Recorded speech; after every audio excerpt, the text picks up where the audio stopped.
10,000 mile பயணம். எழுதியவர் வே. இறையன்பு. காற்றில் புகையிலை. கொலம்பஸ் தான் முதல்ல புகையிலையை பற்றிய குறிப்பை எழுதினவர். அவர் பயணித்த புதிய தீவுக்கு டொபாக்கோன்ற பேரையும் அவர் தான் சூட்டினார். சீனத்தில் ஒரு கதை இருந்தது. லூ அப்படின்ற மாநிலத்தில் கவர்னர்கிட்ட தியான்ரான்ற ஒரு அறிஞர் பணிபுரிந்து வந்தார். அவர் கவர்னர் தன்னை புரிஞ்சிக்கல, தகுதியான பணிகளெல்லாம் தனக்கு ஒதுக்கலன்னுட்டு நினச்சாரு. ஒரு நாள் கவர்னர்கிட்ட போயிட்டு, தியான்ரா, நான் உங்களை விட்டுட்டு கொக்கை போல் பறந்து போவேன்னு சொன்னார். ஏன் அப்படின்னு கவர்னர் கேட்டார். அதற்கு தியான்ரா, உங்ககிட்ட ஒரு சேவல் இருந்தது, அதோட சிவப்பு கொண்ட ரொம்ப அழகாக இருந்தது, அதன் கூரிய நகங்கள் அச்சுறுத்துற மாதிரி இருந்தது, எதிரிகளிடம் சண்டையிடும் பொழுது துணிச்சலோடும் திரும்பி பார்க்காமலும் போராடும் தன்மை கொண்டது அந்த சேவல். உணவை பார்க்கும் பொழுது தன் சக உறுப்பினர்களை அழைக்கும் கருணை கொண்டது அது. காலையில் கூவி மக்களை எழுப்பும் பணியை செஞ்சுது அது. அழகு, போர்த்தன்மை, துணிச்சல், கருணை, நம்பகத்தன்மை என்ன 5 குணங்கள் இருந்தும் நீங்கள் அதை கொன்று உணவாக்கிட்டீங்க. ஏன்னா அது உங்கள் அருகிலேயே இருந்தது. அதோட மதிப்பு உங்களுக்கு தெரியல. ஆனால் வேறொரு இடத்துல இருந்து வந்த கொக்கு உங்கள் தோட்டத்தை பாழ்படுத்தியது. குளத்தில் இருந்த மீன்களை எல்லாம் உண்டது. உங்கள் தானியத்தை கொத்தி தின்னுச்சு. சேவலுக்கு இருக்கும் 5 தகுதியில் எந்த தகுதியும் இல்லாமல் அதை உயர்வாக நினச்சி யாரும் அதற்கு கெடுதல் செய்யாமல் பார்த்துக்கிட்டீங்க. ஏன்னா அது தூரத்துலேருந்து வந்தது. அங்கேருந்து சென்ற தியான்ரா வேறொரு இடத்துல பிரதம மந்திரியாக ஆகி சிறப்பாக செயல்பட்டு அந்த நாட்டை முன்னேற்றினார். லூ மாநில கவர்னரோ அதற்காக வருந்தி வாழ்நாள் முழுவதும் துக்கப்பட்டார். நாமும் அதை போல தான். அருகில் இருக்கும் பல அரிய விஷயங்களை வசதியாக மறந்துடுறோம். தினமும் பலர் புகைக்கிற புகையிலையை கூட சரித்திரம் அடங்கியிருக்கிறது.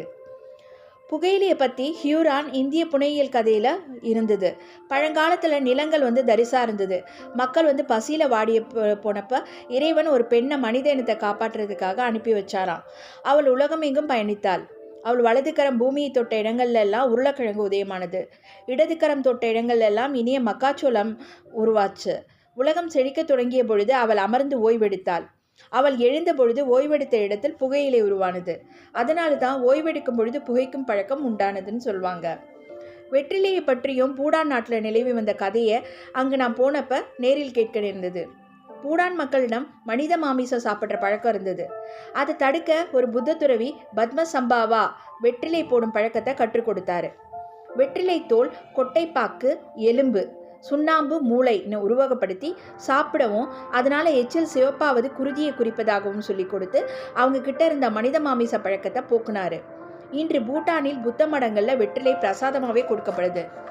புகையிலையும் பயணத்தால் பரவிய பயிர் தான். புகையிலை அமெரிக்கா கண்டத்தில் தான் முதல்ல உருவாச்சு. அங்கே இருந்த பழங்குடியினர் அதை பயன்படுத்தும் பல முறைகளை கண்டுபிடிச்சாங்க. புகைக்கிறது, மெல்றது போன்ற உபயோகங்களுக்கு உட்படுத்தினாங்க. மாயா பிரிவை சார்ந்தவங்க தான் அவங்க. அதை அதிக அளவில் உபயோகித்தாங்க. அவங்க பல இடங்களுக்கு பரவிய பொழுது ஆஸ்டெக் சாம்ராஜ்யத்தை சார்ந்தவங்களும் இதை உபயோகப்படுத்த ஆரம்பித்தாங்க. மாயா கிட்ட இருந்து புகைக்க கற்றுக்கொண்ட மற்ற பழங்குடியினர்லாம் அந்த புகையின் மூலம் தங்கள் கடவுள் வெளிப்படுவதாக நம்பினாங்க. அங்கே பயணம் சென்ற மாலுமிகளுக்கும் புதுமையாக இருந்தது இது. சர் வால்டர் ரேலேன்றவர் தான் முதல்ல புகையிலையை 16ஆம் நூற்றாண்டின் பிற்பகுதியில் இங்கிலாந்துக்கு கொண்டு வந்தார் என்ற தவறான தகவல் அழுத்தமாக பதிவு செய்யப்பட்டு விட்டது. அவர் 1ஆம் எலிசபெத் அரசவைக்கு அது கொண்டு வந்த பொழுது பெரிய பரபரப்பு ஏற்பட்டது. முதல்ல புகையிலையை பற்றிய குறிப்பை எழுதினவர் கொலம்பஸ் தான். அரவக்கர்கள் அவருக்கு புகையிலையை பரிசாக கொடுத்த பொழுது அதை அவர் சில காய்ந்த இலைகள் நினைச்சு தூக்கி எறிஞ்சிட்டாரு. முதல்ல புகைந்த ஐரோப்பியர் ரோட்ரிகோ டா ஜெராஸ் என்றவர். அவர் கொலம்பஸ் குழுவில் இடம்பெற்றார். அவர் புகைத்ததை பார்த்ததும் அவரோட பக்கத்து வீட்டுக்காரங்கள்லாம் பயந்து புகார் செய்ததன் பேரில் 7 ஆண்டுகள் சிறையில் வாடினார் அவர். வெளியில் வந்த பொழுது ஸ்பெயின் நாட்டில் புகைக்கிற வழக்கமாக இருந்தது. கொலம்பஸ் தான் பயணித்த பிறகு புதிய தீவுக்கு டொபாக்கோன்ற பெயரை சூட்டினார். அமெரிக்கோ வெஸ்புகி 1499 அமெரிக்க கண்டத்தில் இருந்த சிவப்பிந்தியர்கள் சில பச்சை இலைகளை வெள்ளை தூகளோடு கலந்து உண்றதை பார்த்தார். அவர்கள் தங்கள் கழுத்தை சுற்றி 2 குடுவைகளை எடுத்துகிட்டு போனாங்க.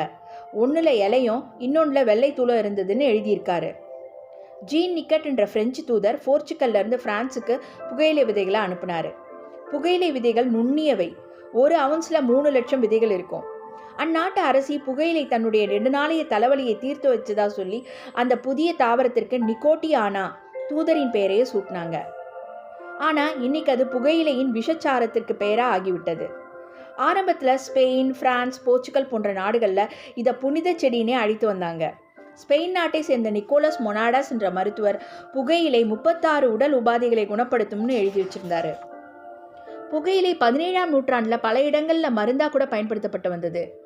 1660 எதிர்ப்பு சக்திக்காக புகையிலை லண்டனில் உபயோகப்படுத்தப்பட்டு வந்தது. ஆனால் அதே நேரத்தில் புகையிலைக்கு எதிராக குரல் எழுப்பியது இங்கிலாந்தின் மன்னர் 1ஆம் ஜேம்ஸ். அவர் புகையிலைக்கு எதிராக ஒரு புத்தகத்தை புனைப்பெயரில் எழுதி வெளியிட்டார். அதாவது எ கவுண்டர் பிளாஸ்ட் டு டொபாக்கோ. ஆனால் அவருக்கு சூனியக்காரிகளின் மீது அதிக பிடிப்பு இருந்தது. அவரை மகிழ்விப்பதற்காகவே சூனிய கிழவிகளை மையமாக கொண்ட மேக்பத் நாடகத்தை ஷேக்ஸ்பியர் எழுதி அவர் முன்பு அரங்கேற்றினார். ஜப்பானில் போர்ச்சுகல் மாலுமிகளால் புகையிலை அறிமுகப்படுத்தப்பட்டது. அங்கு ஒரு காலகட்டத்தில் விலைமகளிரின் சங்கேத வார்த்தை புகைக்க வேண்டுமா என்று கேட்பதாக இருந்தது. அமெரிக்காவில் 1670 ஆப்பிரிக்கர்களை அடிமைப்படுத்தி புகையிலை பயிரிடப்பட்டது. வர்ஜீனியாவில் புகையிலை கரன்சி நோட்டுகளுக்கு இணையாக பயன்படுத்தப்பட்டது. உள்நாட்டுப் போரின் பொழுது சீக்ரெட் ஆண்மைக்கு அடையாளமாக்கப்பட்டது. 1883 வரை அமெரிக்க ஐக்கிய நாடுகளின் வருவாயில் 1/3 புகையிலையின் மீது விதிக்கப்பட்ட வரியாலேயே கிடச்சிது. நல்ல விஷயங்கள் மட்டுமல்ல, கெட்ட விஷயங்களும் பயணத்தால் பரவி விடுறது தவிர்க்க முடியாதது. அப்படி பரவிய ஒரு இலை இன்று உலக பொருளாதாரத்திலும் உடல்நல சீர்கேட்டிலும் முக்கிய இடத்தை பிடித்து கொண்டது.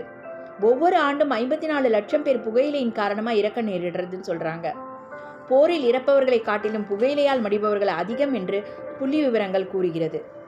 நாளை சாக்லேட்டின் சுவடுகளை பார்க்கலாம். நன்றி, வணக்கம்.